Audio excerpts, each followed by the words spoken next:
दोस्तों, आज मैं आपको चाइल्ड डेवलपमेंट से संबंधित प्रश्नों को पूछ रही हूँ। मस्तिष्क का वह हिस्सा, मस्तिष्क का वह ब्रेन का वह कौन सा भाग है जो लैंग्वेज प्रोसेसिंग के लिए स्पेशलाइज्ड है? कोई बताएगा मुझे? लैंग्वेज प्रोसेसिंग के लिए स्पेशलाइज्ड है, मस्तिष्क का वह कौन सा हिस्सा है? कॉर्टेक्स है, राइट हेमिस्फीयर है, लेफ्ट हेमिस्फीयर है, या कार्पस कैलोसम है?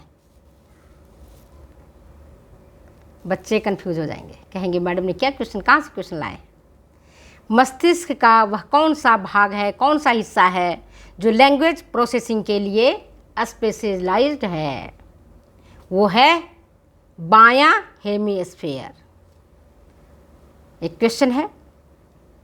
दूसरा क्वेश्चन, प्रभाव के नियम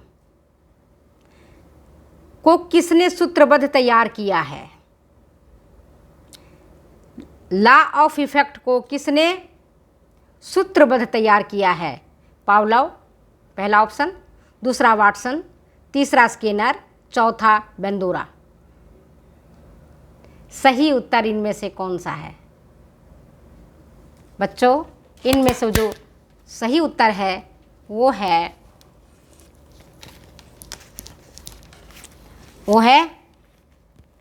थॉर्नडाइक। थॉर्नडाइक ने ही लॉ ऑफ इफेक्ट को सूत्रबद्ध तैयार किया है। किसने? थॉर्नडाइक ने। नेक्स्ट क्वेश्चन है आपके पास। एक विशेष प्रकार का बक्सा, आप पढ़े होंगे लर्निंग में, एक विशेष प्रकार का बक्सा जिसमें फूड डिस्पेंसर और लीवर लगा होता है, जिसका उपयोग ऑपरेट कंडीशनिंग के लिए शोध के लिए किया जाता है। तो इस तरह के बक्से का निर्माण करने वाला कौन साइकोलॉजिस्ट था? एक विशेष प्रकार का बक्सा जिसमें फूड डिस्पेंसर और एक लीवर लगा होता है, जिसका उपयोग ऑपरेट कंडीशनिंग के शोध के लिए किया जाता है। इस बक्से का निर्माण किसने किया? थॉर्नडाइक ने, स्किनर ने, बेंदूरा ने, या वाटसन ने? सही उत्तर बताएं। सही उत्तर है, बता दूं? सही उत्तर है स्किनर ने किया है। नेक्स्ट क्वेश्चन है, ग्रामीण क्षेत्रों में प्री स्कूल चलाया जाता है, उसको हम क्या कहते हैं? ग्रामीण क्षेत्रों में जो प्री स्कूल चलाया जाता है उसको हम क्या कहते हैं? प्री प्राइमरी स्कूल, या बाल मंदिर, या नर्सरी स्कूल, या बालवाड़ी? बालवाड़ी, आंगनवाड़ी, आपने नाम सुना है? ग्रामीण क्षेत्रों में बालवाड़ी भी चलाया जाता है और आंगनवाड़ी भी चलाया जाता है।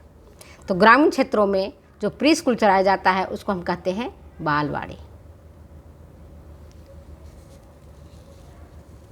नेक्स्ट क्वेश्चन आपके पास, IAPE का फुल फॉर्म क्या है? IAPE का फुल फॉर्म क्या है? ऑप्शन आपके पास, Indian association for preschool education, पहला ऑप्शन। दूसरा है Indian association for public education. तीसरा है Indian association for peoples education. और चौथा ऑप्शन है Indian association for primary education. सही उत्तर क्या है? IAPE का फुल फॉर्म है Indian association for preschool education. Next question आपके पास है वो ये कि आंगनवाड़ी निम्न में से किसके द्वारा चलाया जाता है? आंगनवाड़ी निम्न में से किसके द्वारा चलाया जाता है? पहला ऑप्शन ICDS, दूसरा है स्टेट गवर्नमेंट, तीसरा है सोशल वेलफेयर डिपार्टमेंट, चौथा है हेल्थ एंड वेलफेयर डिपार्टमेंट। कौन बताएगा इनमें से कि आंगनवाड़ी किसके द्वारा चलाया जाता है? बच्चों बताओ, आंगनवाड़ी किसके द्वारा चलाया जाता है? आंगनवाड़ी ICDS के द्वारा चलाया जाता है, इंटीग्रेटेड चाइल्ड डेवलपमेंट स्कीम। नाम आपने सुना है। इंटीग्रेटेड समन्वित चाइल्ड बाल विकास योजना के अंतर्गत ये चलाया जाता है, ICDS के अंतर्गत चलाया जाता है आंगनवाड़ी। ठीक है। नेक्स्ट क्वेश्चन आपके पास, बाल देखभाल केंद्र में इंडोर प्ले के लिए प्रति बालक कितना स्थान की प्रस्तावना की गई है? बाल देखभाल केंद्र में, चाइल्ड केयर सेंटर में इंडोर प्ले के लिए प्रति बालक कितना स्थान की प्रस्तावना की गई है? पहला ऑप्शन है 30 से 40 स्क्वायर फीट, दूसरा है 60 से 80 स्क्वायर फीट, तीसरा है 20 से 25 स्क्वायर फीट और चौथा है इनमें से कोई नहीं। सही उत्तर क्या है? सही उत्तर क्या है?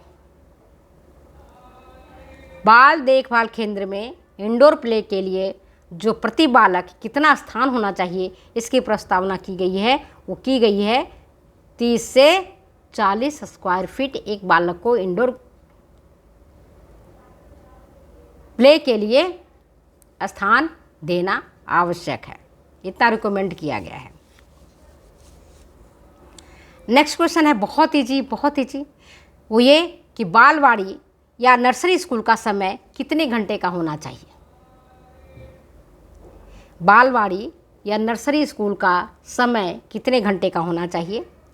पहला ऑप्शन है 3 घंटा, दूसरा है 5 घंटा, तीसरा है 4 घंटा, चौथा है 2 घंटा। कितने घंटे तक हम बालवाड़ी या नर्सरी स्कूल में बच्चों को रख सकते हैं? ड्यूरेशन क्या है? राइट ड्यूरेशन 3 घंटा। 3 घंटे ही हम बच्चे को नर्सरी स्कूल में या बालवाड़ी में रख सकते हैं। नेक्स्ट क्वेश्चन आपके पास है, वह मुख्य संस्थान का नाम बताओ जिसके माध्यम से ICDS कार्यक्रम संचालित किए जाते हैं। उस मुख्य संस्था का नाम बताओ जिसके माध्यम से इंटीग्रेटेड चाइल्ड डेवलपमेंट स्कीम संचालित किए जाते हैं।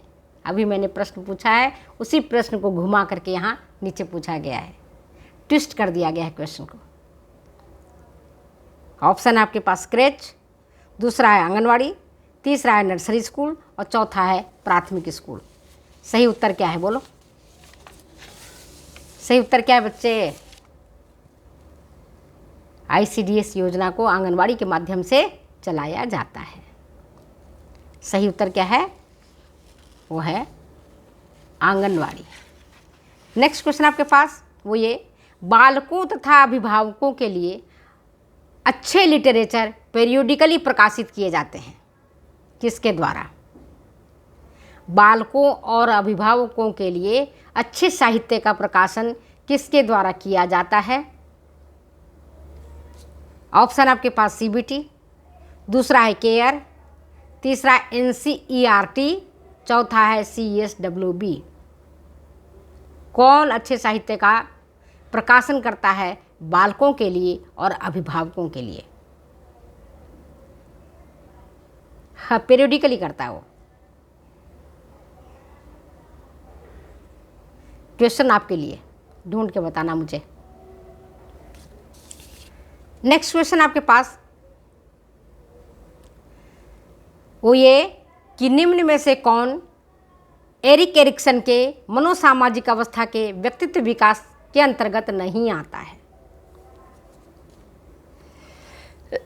निम्न में से कौन एरिक एरिक्सन के मनोसामाजिक अवस्था के व्यक्तित्व विकास के अंतर्गत नहीं आता है?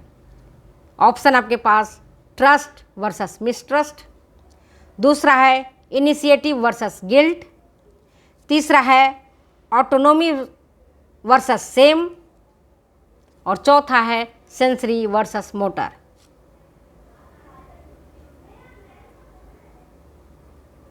सही उत्तर क्या है?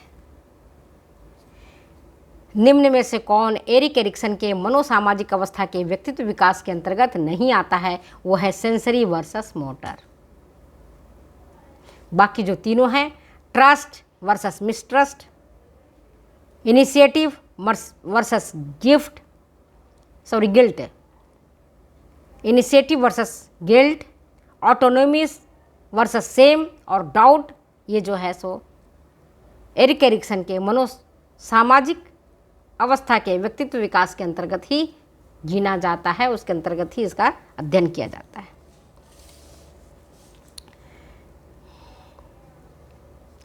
नेक्स्ट क्वेश्चन आपके पास, अगर जो बच्चे मेहनत करके पढ़े होंगे वही इसका जवाब देंगे, और देखते कितना जो है कितने बच्चे इसका सही जवाब दे पाते हैं।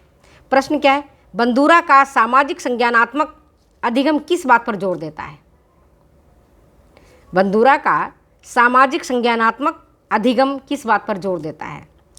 सोशियल कॉग्निटिव लर्निंग बंदूरा का किस बात पर जोर देता है? ऑप्शन आपके पास, संज्ञानात्मक समस्या समाधान कौशल और क्षमता पर। दूसरा है संज्ञानात्मक सोच और समस्या समाधान पर। तीसरा है अधिगम व्यवहार, संज्ञानात्मक प्रतिक्रिया पैटर्न का सामाजिक भूमिका पर। और चौथा है विशिष्ट अवलोकन योग्य प्रतिक्रियाएं सीखने पर। फिर से प्रश्न को दोहराती हूँ और इस प्रश्न का मैं उत्तर आपसे चाहती हूँ और यहीं पर अपने वीडियो को मैं विराम दूंगी। फिर से बता रही हूँ क्वेश्चन को, बंदूरा का सामाजिक संज्ञानात्मक अधिगम किस बात पर जोर देता है? बंदूरा का सामाजिक संज्ञानात्मक अधिगम किस बात पर जोर देता है? पहला ऑप्शन है संज्ञानात्मक समस्या समाधान कौशल और क्षमता पर। दूसरा है संज्ञानात्मक सोच और समस्या समाधान पर। तीसरा है अधिगम व्यवहार संज्ञानात्मक प्रतिक्रिया पैटर्न का सामाजिक भूमिका पर। चौथा है विशिष्ट अवलोकन योग्य प्रतिक्रियाएं सीखने पर। तो आज मैंने कुछ प्रश्नों को आपसे पूछा है, कुछ प्रश्न का जवाब मैंने आपसे मांगा है। हम देखते हैं कि कितने बच्चे तैयारी करते हैं और कितने की तैयारी अच्छी है। होता क्या है बेटा, आज भी मैं कॉलेज में पढ़ाती हूँ, एक लाइन बताती हूँ आपको, ज़्यादा नहीं शेयर करूँगी, टाइम ज़्यादा हो जाएगा। और जब रियली में मैं बता रही हूँ कि जब बच्चे first year second year third year में रहते हैं और क्लास में बिल्कुल नहीं पढ़ते हैं ध्यान से, कई बच्चियाँ क्लास में आती हैं, वो क्लास में रहती ज़रूर हैं लेकिन बेंच पर बैठ करके कॉपी निकाल करके जाने क्या लिखती हैं, मुझे भी पता नहीं चलता है। जब मैं पूछती हूँ बच्चे क्या कर रहे हो, सिर उठाती हैं, नहीं मैडम पढ़ रही हूँ मैं। कुछ बच्चे कॉलेज में आते हैं, क्लास में नहीं आते, बाहर बैठे रहते हैं। कुछ बच्चे क्लास में आते हैं, मन से पढ़ते हैं। क्लास में जब आप मन से पढ़ोगे तभी आपका कंसेप्ट क्लियर होगा। बच्चों में बता दूं, classroom teaching is very very different from tuition coaching. Tuition और कोचिंग से क्लासरूम टीचिंग बहुत अंतर होता है। जब टीचर क्लास में पढ़ाने जाता है तो कई सारी चीज़ों को रिलेट करके बताता है, कई सारी चीज़ों को एक साथ समझाता है। अगर आप क्लास को मिस करते हो, अपना नुकसान करते हो। क्लास में जा कर के पीछे ध्यान नहीं देते हो, गप्पे मारते हो, या आजकल मोबाइल का ज़माना है, मोबाइल में लगे रहते हो, तो भी नुकसान आपका है। मैं कितना बताऊं, क्या बताऊं। और जब आप पढ़ के पास हो जाते हो, जिम्मेदारियां घर की आती हैं, आपकी शादी हो जाती है, जॉब करने की ज़रूरत होती है, तब चूँकि आपका कंसेप्ट क्लियर नहीं रहता है, तब क्वेश्चन को आप सही तरीके से सोल्व नहीं कर पाते हो। कई बच्चे हमसे नाराज़ भी होंगे कि मैडम ने ऐसा क्यों कहा। कोई बात नहीं, नाराज़गी भी मैं झेल लूँगी। पर इतना बताती हूँ बच्चे कि जब भी आप क्लासरूम में जाओ, जब भी आपको अवसर मिले, जब भी पढ़ाने का अवसर मिले, आप पूरे मन से पढ़ो, पूरे मन से पढ़ाओ। आपका कंसेप्ट क्लियर होता चला जाएगा। और आप भी जानते हो कि जो मेहनत करता है वो कभी पीछे नहीं रहता है। ईश्वर कहीं न कहीं उसके लिए अच्छी व्यवस्था बनाए रखता है। कलाम साहब भी जब गए थे कहीं इंटरव्यू देने के लिए, तो शायद उनको एक छोटी सी नौकरी नहीं मिली थी। वो गंगा में आत्महत्या करना चाह रहे थे डूब करके कि मैं मर जाऊंगा। तब एक साधु से मिले, शिवानंद जी से, बोले कि महाराज क्या मुझे एक छोटी सी नौकरी नहीं मिल रही है? परमात्मा इतना मुझसे नाराज है? आप तो सर्वज्ञानी हैं, सर्वव्यापी हैं, अब सब कुछ देख रहे हैं, जान रहे हैं, मुझे बता दीजिए इसके पीछे का कारण क्या है। तब शिवानंद स्वामी जी ने बताया कि पुत्र, भगवान ने तुम्हें छोटे काम के लिए नहीं भेजा है, बड़े काम के लिए भेजा है, तुम्हें आरक्षित करके रखा है। और आप देखो कलाम साहब ने कितना बड़ा काम किया, राष्ट्रपति होते हुए भी शिक्षा और शिक्षण से कभी दूर नहीं रहे। तो बच्चों, इतना मैं कहती हूँ आप लोगों से कि जो समय आपको मिला है उस समय को आप लगाइए पढ़ने लिखने में, भविष्य अपने आप बनेगा। और अगर मेहनत करने के बाद भी हम सफलता प्राप्त नहीं कर पा रहे हैं तो ऊपर वाले पर विश्वास कर लीजिए, परमपिता परमेश्वर पर विश्वास कर लीजिए, वो जरूर हमें अच्छे कामों के लिए चुना है, इन छोटे कामों के लिए नहीं चुना है। तो चलिए मैं अपने वीडियो को यहीं विराम देती हूँ और जिन प्रश्नों को मैंने आपसे पूछा है उन प्रश्नों का जवाब मैं आपसे चाहूँगी। तब तक दो मुझे इजाज़त जाने की। ओके, बाय बाय बच्चे, मैं भी जा रही हूँ कॉलेज। Bye bye. वीडियो अच्छी लगती है कमेंट करें, सब्सक्राइब करें। आप कमेंट नहीं करोगे तो मुझे पता ही नहीं चलेगा कि आप क्या कर रहे हो। कुछ बच्चे कमेंट करते हैं, कई बार मैं सही बता रही हूँ कि मैं जवाब नहीं दे पाती हूँ, पर देखती सबको। तो कमेंट करना भूलना मत, कमेंट ज़रूर करना। Okay, bye.